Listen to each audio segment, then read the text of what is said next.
Of the calendar, House Bill 1800, a bill to amend and reenact Chapter 1289 of the 2020 Acts of Assembly as amended by Chapter 56 of the 2020 Acts of Assembly, Special Session 1, which appropriated funds for the 2020-22 biennium and provided a portion of revenues for the 2 years ending, respectively, on the 30th day of June 2021 and the 30th day of June 2022. The delegate from Loudoun, Delegate LaRock. Thank you, Madam Speaker. Can you hear me? I certainly can. Thank you, Madam Speaker. I have a question that I think would be best directed at Delegate Reed, member of the Appropriations Committee, pertaining to a conference report item, an item that appeared in the conference report.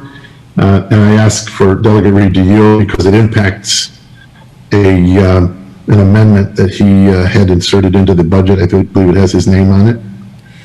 Would the gentleman yield for a question? Delegate yield? Yes, Madam Speaker, I'll yield. Delegate yields. Thank you, Delegate Reed. Delegate LaRock, you have the floor.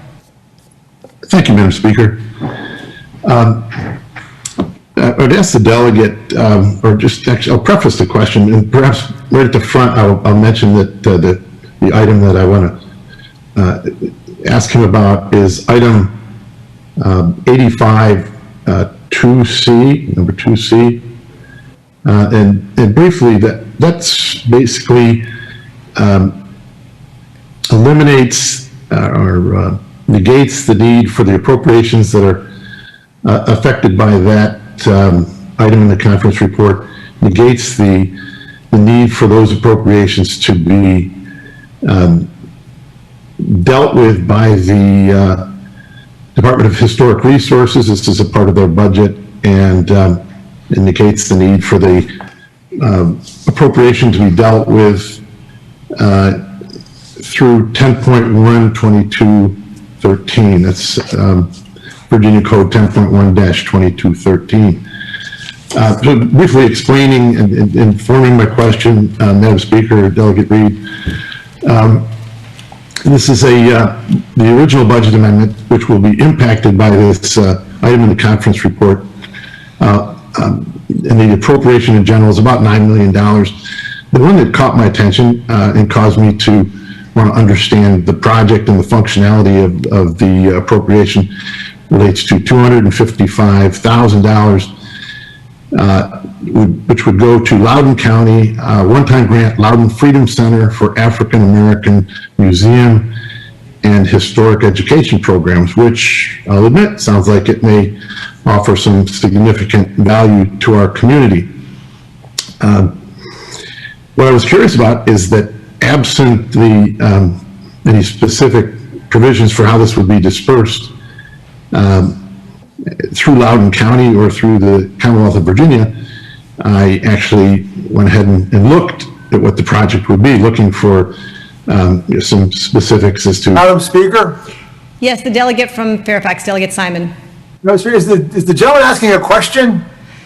Yeah, that's a fair question. Delegate LaRock, not just because it's late, but if you have a question, we can ask the delegate said he would yield. Delegate Reed will yield to a question. Otherwise, would you like to speak to the conference report before we vote? Well, I would like to, I can move the question to the front and then request permission to speak to it after I ask the question. I thought it might make a little bit more sense if I led into it with a little bit of the background, but whatever the speaker would prefer. Why don't you just speak, if you don't have a question clearly, so why don't you just speak to the conference report? Okay, well, Madam Speaker, thank you. I would start out by asking a brief question and then perhaps, with your permission, speak to the report in general. If you have a question now, yes, that would be good. I do, yes, thank you. Thank you. So, Madam Speaker, the reason I'm asking Delegate Reed this question is that this particular appropriation relates to a project in Loudoun County.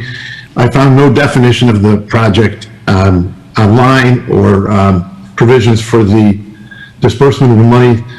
So I would ask the delegate, is he satisfied that there are any guardrails in place whatsoever, given that this conference report item 385-2C seems to eliminate the standard process and procedure for distribution of the money and does not seem to impose any on Loudoun County for the distribution of the money and disbursement.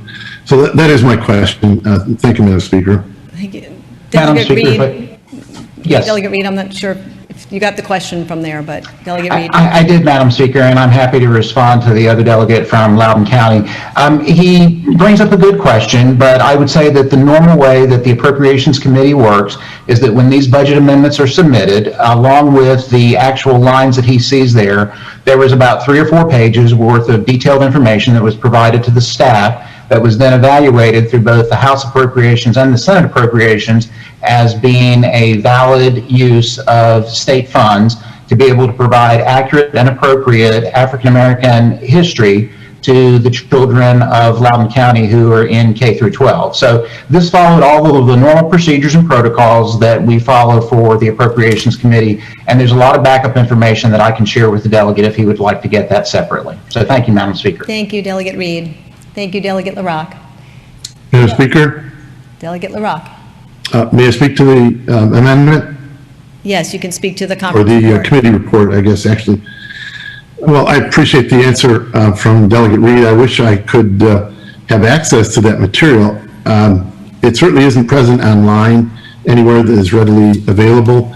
I went to the website of the Loudoun Freedom Center and found a sort of a scant website. There's no about, there's no listing of Board of Trustees. When one clicks on the different categories on the website, it takes you to a Facebook page.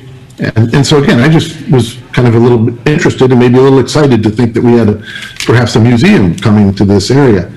There are many provisions in the section of code that would normally govern an appropriation such as this, and they're actually pretty straightforward.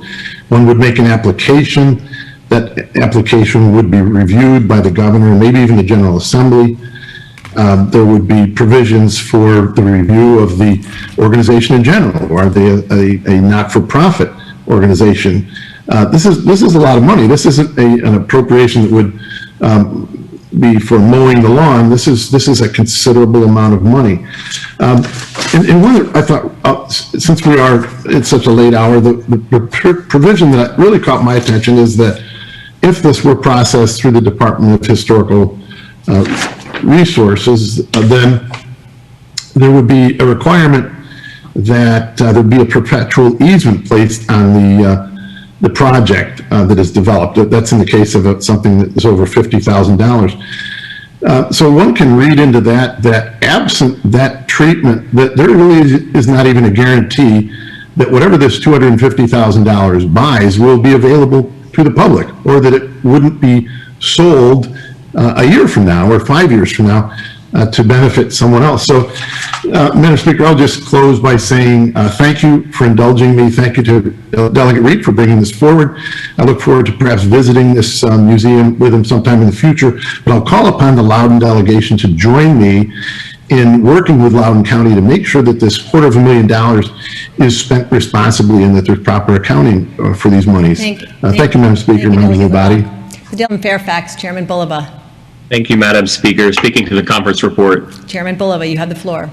Thank you, Madam Speaker. Ladies and gentlemen of the House, I'll be very, very brief. I did want to respond very quickly to the gentleman from Loudoun and his question on Freedom Center, because I just wanted to assure everybody that we are actually not removing any of the guardrails with respect to Freedom Center or any of the appropriations that we have in our budget dealing with our very important historic resources. And so it is important to remember that we got two very important guardrails and they apply to this and all of those other projects. First of all, the money has to go through Loudoun County, and so they are directly accountable for how that money is spent. And that's been a process that's been in place since 2011 based on a memo issued by Attorney General Ken Cuccinelli at the time. The second one is that Section 10.12213 of the code does absolutely apply to this project. And so that code section creates a whole range of processes and procedures to ensure that there's accountability with respect to how that funding is used. And so, Madam Speaker, I concur wholeheartedly with our Chairman Torian and Chairman Sickles. This is a great budget for the Commonwealth of Virginia and urge everyone to support it.